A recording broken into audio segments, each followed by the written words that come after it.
Assalamualaikum warahmatullahi wabarakatuh. Alhamdulillahirabbil alamin wassalatu wassalamu ala asyrafil anbiya'i wal mursalin wa ala alihi washabihi rasulillahi ajmain. Puji beserta syukur marilah sama-sama kita panjatkan kehadirat Allah Subhanahu wa taala yang telah memberikan rahmat dan karunia kepada kita semua, sehingga dengan karunia itu jualah kita dapat merasakan nikmat hidup sampai saat ini. Baiklah, Ananda semuanya, bagaimana kabarnya? Pada kesempatan kali ini, kita akan mempelajari materi tentang munakahat, atau sering juga disebut dengan ketentuan pernikahan dalam Islam. Jadi, apa sih yang dikatakan dengan munakahat? Yaitu suatu ilmu yang mempelajari tentang ketentuan-ketentuan pernikahan di dalam Islam. Pada pembahasan kali ini, Ibu batasi materi kita, yaitu hanya 4 permasalahan. Yang pertama, kalian nantinya dapat mendeskripsikan masalah pengertian daripada nikah itu sendiri, kemudian bagaimana tujuan nikah yang disyariatkan berdasarkan berdasarkan syariat Islam. Yang ketiga, hukum pernikahan itu bagaimana, dan yang terakhir rukun dan syarat pernikahan. Baik, kita masuk kepada materi yang pertama, yaitu masalah pengertian dari pernikahan. Secara bahasa, kata nikah berasal dari bahasa Arab yang berarti al-jam'u, atau bertemu, berkumpul. Sedangkan menurut Kamus Besar Bahasa Indonesia, nikah itu diartikan sebagai suatu perjanjian antara seorang laki-laki dengan seorang perempuan untuk bersuami istri dengan cara resmi atau dengan cara pernikahan. Pengertian pernikahan di dalam Islam menurut bahasa. Bagaimana Nanda semuanya sudah paham dengan pengertian nikah secara bahasa? Oke, kalau sudah, kita masuk kepada pengertian pernikahan menurut syariat Islam itu gimana sih?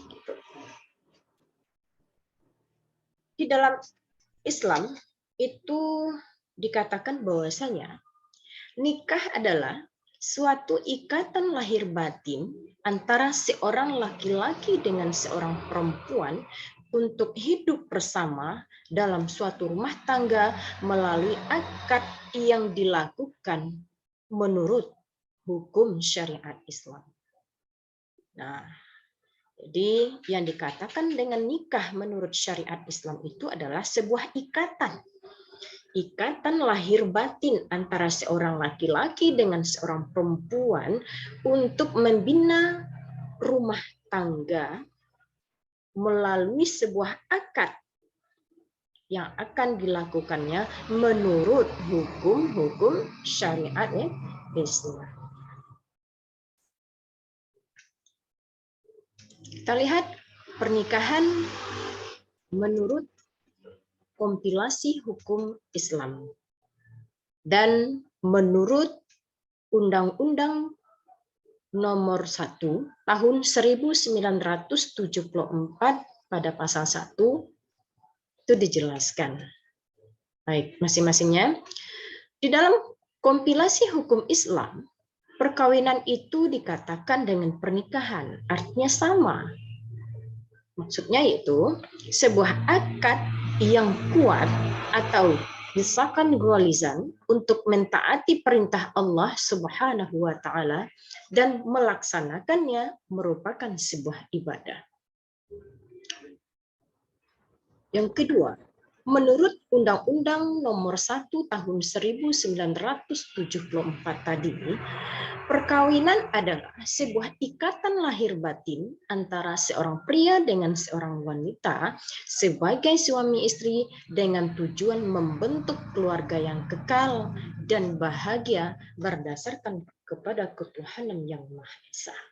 Nah, jelas di sana dirunutkan bahwasanya pengertian daripada nikah itu mulai dari bahasa, kemudian bagaimana menurut istilah syariat Islam, setelah itu berdasarkan kompilasi hukum Islam, dan yang terakhirnya pengertian pernikahan menurut Undang-Undang Nomor 1 Tahun 1974. Nah, sudah paham Ananda? Semoga dengan apa yang aku sampaikan tadi, kalian sudah memahami pengertian daripada pernikahan. Sebagai penguat daripada perintah untuk menikah ini, Allah berfirman dalam surat An-Nisa ayat 4, yaitu A'udzu billahi minasyaitonir rajim. Bismillahirrahmanirrahim. Fankihu ma qabalakum minan nisa. Yang artinya, maka nikahilah olehmu perempuan-perempuan yang kamu senangi. Artinya apa? Di sini dijelaskan bahwasanya Allah itu memerintahkan kepada setiap manusia itu untuk menikah. Kemudian kita lihat yang kedua. Terdapat dalam surat Ar-Rum ayat 21 yang berbunyi, wa min ayatihi an khalaqalakum min anfusikum azwajan litaskununa ilaiha wa ja'ala bainakum mawaddatan wa rahmah inna fi dzalika laayatil liqaumin yatafakkarun. Yang artinya, dan di antara tanda-tanda kekuasaan Allah ialah Dia menciptakan untukmu istri-istri dari jenismu sendiri, supaya kamu cenderung dan merasa tentram kepadanya. Kanlah, sesungguhnya Allah yang demikian itu terdapat tanda-tanda kekuasaan Allah bagi orang-orang yang berfikir. Nah, pada surat Ar-Rum ayat 21 ini, itu dijelaskan sebagai tanda-tanda kebesaran Allah. Salah satunya Allah itu menciptakan manusia. Menciptakan manusia atau yang dijadikan istri dari jenismu sendiri. Apa yang dikatakan dengan jenismu sendiri tersebut? Bahwasanya Allah menciptakan manusia dan menikahi manusia itu adalah sesama manusia, tapi yang berlainan jenis. Kadangkala sering kita mendengar, ada kita mendengar bahwasanya manusia itu ada yang menikah dengan selain daripada manusia. Contohnya, kita dengar di televisi atau di media informasi, ada yang menikah dengan makhluk halus atau dengan jin. Kemudian ada manusia menikah dengan anjing, ada manusia menikah dengan sapi, ada manusia yang menikah dengan ular. Nah, kalau itu yang dikatakan, kalau itu yang dilakukan oleh seseorang, berarti dia telah menyalahi aturan yang telah diberikan oleh Allah. Sementara di dalam surat Ar-Rum ini, Allah menciptakan sebagai tanda-tanda kekuasaannya, Allah itu menciptakan istri dari jenismu sendiri. Artinya manusia dengan manusia. Jadi sebagai fitrah manusia harus menikah dengan manusia. Tujuannya untuk apa? Supaya kamu menjadi tentram, menjadi tenang dengan istrimu gitu. Kemudian hadis Rasulullah Shallallahu Alaihi Wasallam juga memberikan sunnahnya untuk menikah, yaitu hadis yang berasal dari Abdullah bin Mas'ud radhiyallahu anhu. Rasulullah Shallallahu Alaihi Wasallam berkata kepada kamu, wahai para pemuda, barang siapa di antara kamu telah sanggup untuk menikah, maka menikahlah. Karena nikah itu dapat menundukkan pandangan mata dan memelihara kemaluan. Dan barang siapa yang tidak sanggup, maka hendaklah berpuasa, karena puasa itu menjadi perisai atau dapat melemahkan syahwat. Hadis riwayat Bukhari Muslim. Nah, dari hadis Rasulullah ini jelas-jelas dipanggil, wahai para pemuda, barang siapa di antara kamu sanggup untuk menikah, maka nikahlah. Nah, diajak oleh Rasulullah untuk menikah apabila sudah sanggup. Begitu besar nikmat yang telah Allah berikan kepada kita untuk menikah ini. Tujuannya untuk apa? Nah, ini akan kita pelajari berikutnya. Baik, kita masuk kepada tujuan dari menikah. Sebagaimana yang telah Ibu bacakan tadi tentang surat Ar-Rum ayat 21. Ada salah satu tujuan pernikahan terdapat di sana, yaitu untuk memperoleh kebahagiaan dan ketenangan hidup atau yang disebut dengan sakinah. Apa bentuknya? Apa dasar atau dalilnya? Nah, dalam hal ini dalilnya adalah surat Ar-Rum ayat 21. Dan di antara tanda kekuasaannya, dialah menciptakan untukmu istri-istri dari jenismu sendiri. Tujuannya adalah supaya kamu cenderung suka dan merasa tentram di samping mereka. Sehingga bisa membina keluarga yang bahagia. Hidup secara tenang. Yang kedua, kita lihat yang kedua, tujuan dari pernikahan itu adalah untuk membina rasa cinta dan rasa kasih sayang. Masih surat Ar-Rum ayat 21 yang berbunyi wa ja'ala bainakum mawaddatan wa rahmah. Artinya, dan dia menjadikan di antaramu rasa kasih dan rasa sayang. Dengan adanya sebuah pernikahan, dengan adanya sebuah ikatan yang telah dibuat tadi, yang telah ada akadnya tadi, maka antara seorang laki-laki dan seorang perempuan itu, apabila sudah menikah, dia akan dapat menjadikan, membina rasa cinta dan rasa kasih sayang. Yang ketiga, tujuan dari pernikahan yang ketiga adalah untuk memenuhi kebutuhan seksual yang sah dan diridhoi oleh Allah. Kenapa? Begitu besar nikmat Allah yang diberikan kepada kita sebagai manusia.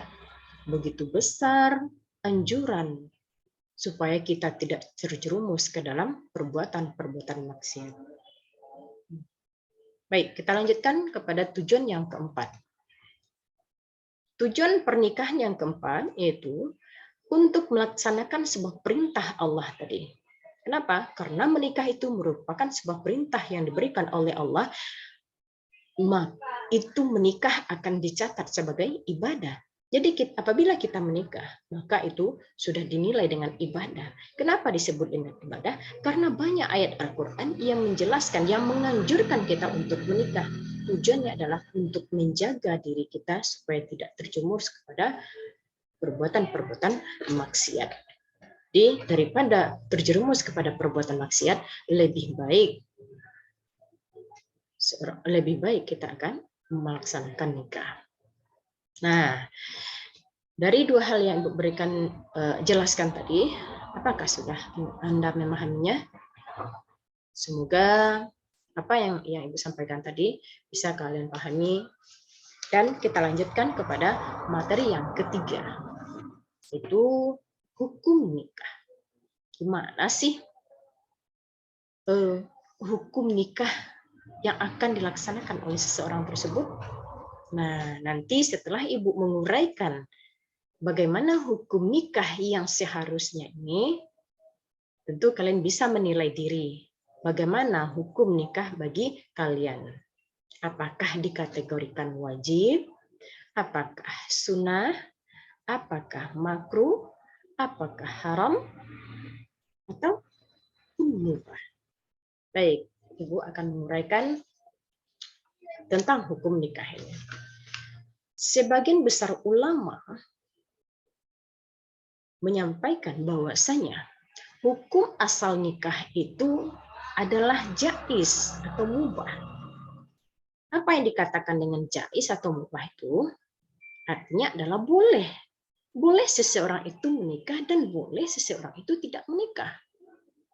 Namun, kalau dilihat dari segi kondisi masing-masing, maka hukum pernikahan itu terdiri atas beberapa macam.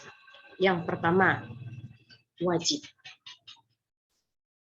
Bagi siapa wajibnya sebuah pernikahan itu? Yaitu apabila seseorang yang sudah sanggup untuk menikah atau sudah mampu untuk menikah, kemudian dari segi ekonomi dia mapan, namun apabila dia tidak menikah, dikhawatirkan dirinya akan terjerumus kepada perbuatan zina. Nah, orang yang seperti ini maka wajib untuk melaksanakan pernikahan. Kedua, dikatakan sunnah hukum daripada nikah itu bagi siapa? Yaitu bagi yang seseorang yang apabila sudah sanggup atau sudah mampu untuk menikah, dari segi ekonomi dia sudah mapan, namun ada perbedaan sedikit. Namun apabila dia tidak menikah, dia tidak khawatir akan terjerumus ke perbuatan zina. Jadi apa perbedaan antara wajib dengan sunnah? Hanya sedikit saja. Kalau dia wajib bagi seseorang untuk menikah itu, apabila dia tidak menikah, maka dikhawatirkan dia akan terjerumus kepada perbuatan zina. Sedangkan hukum nikah dikatakan sunnah apabila seseorang yang tidak menikah tersebut tidak dikhawatirkan terjerumus kepada perbuatan zina karena masih bisa membentengi diri. Baik, kita masuk kepada hukum nikah yang ketiga, makruh. Kapan dikatakan makruh bagi seseorang untuk menikah itu? Yaitu orang yang akan melakukan pernikahan dan telah memiliki keinginan atau hasrat, tetapi ia belum mampu, belum ada bekal untuk memberikan nafkah tanggungannya. Nah, dia sudah mampu, mempunyai keinginan untuk menikah gitu, tapi dia belum mampu untuk membekali keluarganya nanti. Kalau masih dipaksakan untuk menikah bagi seseorang yang belum mampu, padahal biaya untuk keseharian belum ada, itu nanti ujung-ujung daripada pernikahannya akan berantakan gitu. Nah, makanya dihukumi makruh bagi seseorang untuk menikah. Kemudian hukum nikah yang keempat adalah haram. Bagi siapa itu haram? Yaitu bagi orang yang akan melakukan sebuah pernikahan tersebut, tetapi dia mempunyai niat yang buruk terhadap calon istrinya. Atau dia ingin menyakiti perempuan yang akan dinikahinya. Atau bisa saja contoh yang lain, dengan menikahi si perempuan ini, dia ingin mengambil harta orang, menguasai harta orang tuanya. Jikalau ada di antara orang yang seperti itu, maka haram bagi mereka untuk menikah. Nah, bagaimana Anda semuanya? Udah paham? Udah bisa membedakan antara bagaimana hukum nikah tersebut, antara jais, antara wajib, sunnah, makruh, haram? Semoga yang Ibu sampaikan tadi bisa kalian membedakannya. Kalau sudah bisa, kita masuk kepada materi yang keempat, yaitu rukun dan syarat daripada pernikahan. Baik, kita masuk kepada rukun. Sebelum Ibu menjelaskan rukun, apa sih yang dikatakan dengan rukun? Rukun rukun dalam sebuah pernikahan itu adalah suatu ketentuan-ketentuan yang harus ada dalam sebuah pernikahan. Nah, jika dari salah satu rukun itu tidak bisa dipenuhi, maka batal pernikahan tersebut. Dan diiringi dengan syarat-syarat tertentu ya. Nah, kita lihat bagaimana rukun nikah itu. Kalau secara rukun nikah itu ada 5 hal. Yang pertama, mesti ada calon suami atau calon mempelai laki-laki. Yang kedua, mesti ada calon istri atau calon mempelai perempuan. Yang ketiga adalah adanya wali. Wali sebagai orang yang akan menikahkan nanti. Yang keempat, rukunnya adalah harus ada 2 orang saksi yang akan menyaksikan pernikahan tersebut. Dan yang terakhir, adanya ijab qabul. Baik, Ananda. Kita lihat bagaimana satu persatu syarat daripada rukun nikah itu sendiri. Yang pertama tadi, rukun nikah itu adalah calon suami. Jadi harus ada calon suami. Apa yang syarat yang harus dipenuhi bagi calon suami ini? Yang pertama, terus beragama Islam. Jadi kita menikah itu harus seagama. Dianjurkan seagama, jangan sampai tidak seagama. Yang kedua, atas kehendaknya sendiri. Jadi tidak ada paksaan dari orang lain ya. Kalau ada paksaan dari orang lain, nanti ujung-ujung dari pernikahan yang dilakukannya akan terjadi tidak sesuai dengan tujuan yang telah ditentukan di dalam agama. Itu mungkin saja terjadi KDRT, mungkin saja terjadi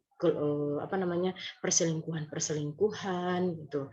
Mungkin saja akan terjadi kekerasan fisik bagi si istri gitu, atau menyakiti hati si istri. Yang ketiga, syarat daripada calon suami ini adalah bukan muhrim daripada calon istri. Jadi siapa yang muhrim ini? Orang yang dilarang untuk dinikahi. Nah, yang keempat, tidak sedang dalam pelaksanaan ihram haji. Nah, 4 syarat tersebut harus dipenuhi oleh calon suami.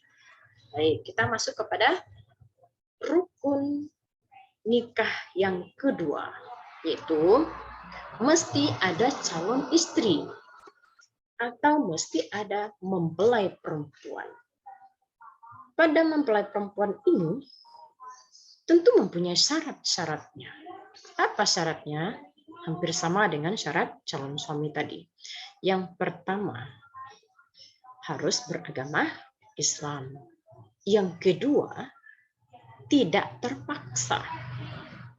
Jadi menikah itu kan sudah dikatakan tadi dengan sukarela, tidak boleh dipaksa.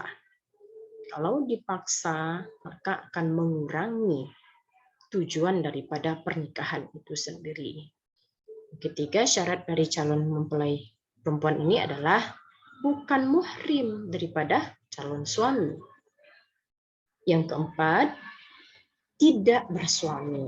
Artinya, calon mempelai perempuan ini belum bersuami, atau boleh dia bersuami namun sudah cerai, itu boleh. Nah, berikut adalah tidak sedang dalam masa iddah. Nah, untuk masa iddah ini akan kita jelaskan pada pertemuan berikutnya. Yang terakhir juga tidak sedang dalam pengerjaan atau pelaksanaan ibadah haji atau umrah. Gimana Anda semuanya? Sudah bisa dipahami tentang tentang rukun nikah, antara rukun dan syarat daripada nikah yang 2 Ibu jelaskan tadi. Semoga dengan penjelasan yang Ibu berikan itu bisa kalian pahami. Kita masuk yang ketiga. Rukun pernikahan yang ketiga itu adalah wali. Siapa si wali ini? wali adalah orang yang akan menikahkan perempuan dengan calon laki-laki.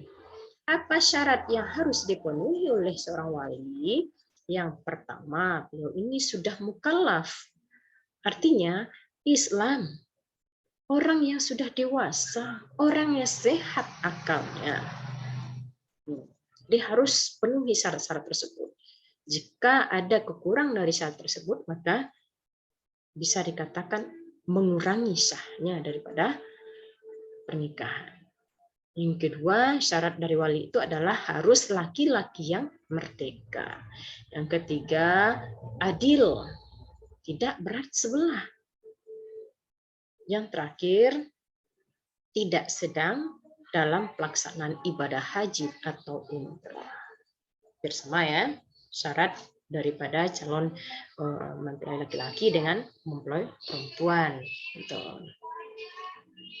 Dan kita masuk kepada materi yang berikutnya, rukun dan syarat pernikahan yang keempat. Mesti harus ada 2 orang saksi yang menyaksikan pelaksanaan pernikahan tersebut. Apa tujuan saksi ini?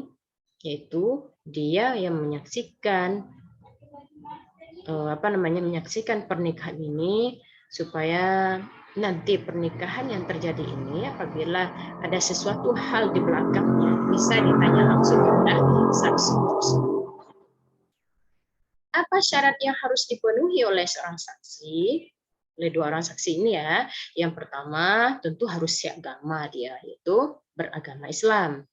Kemudian adalah dewasa, sehat akalnya, berarti tidak orang gila ya. Kemudian tidak fasik dan hadir di dalam akad nikah tersebut. Dia langsung, yang saksi ini langsung berada di saat adanya prosesi akad nikah yang akan dilaksanakan. Dan yang terakhir adalah adanya ijab dan kabul. Apa itu ijab dan kabul? Itu perkataan dengan kata syaratnya adalah dengan diucapkan dengan kata-kata nikah atau yang semakna dengan hal tersebut dan disampaikan secara berurutan antara ijab dan kabul. Artinya syarat dari ijab kabul ini diucapkan dengan kata-kata nikah atau dengan kata-kata yang semakna dengan nikah tersebut diucapkan secara berurutan antara ijab dan kabul. Jadi tidak boleh adanya pemisahan antara ucapan ijab ini dengan ucapan kabul. Jadi dia harus berurutan gitu. Nah, itulah materi kita tentang rukun dan syarat. Ibu rasa untuk penjelasan masalah bagaimana itu bahasa ijabnya, kemudian siapa si wali, itu akan kita perjelas atau kita perdalam nanti yang akan datang. Nah, hari ini demikianlah paparan materi yang Ibu sampaikan pada hari ini. Semoga apa yang Ibu sampaikan itu mudah kalian pahami dan bermanfaat dalam kehidupan sehari-hari. Ibu sebagai penyampai materi, mohon maaf atas segala kekurangan. Billahi taufik wal hidayah. Assalamualaikum warahmatullahi wabarakatuh.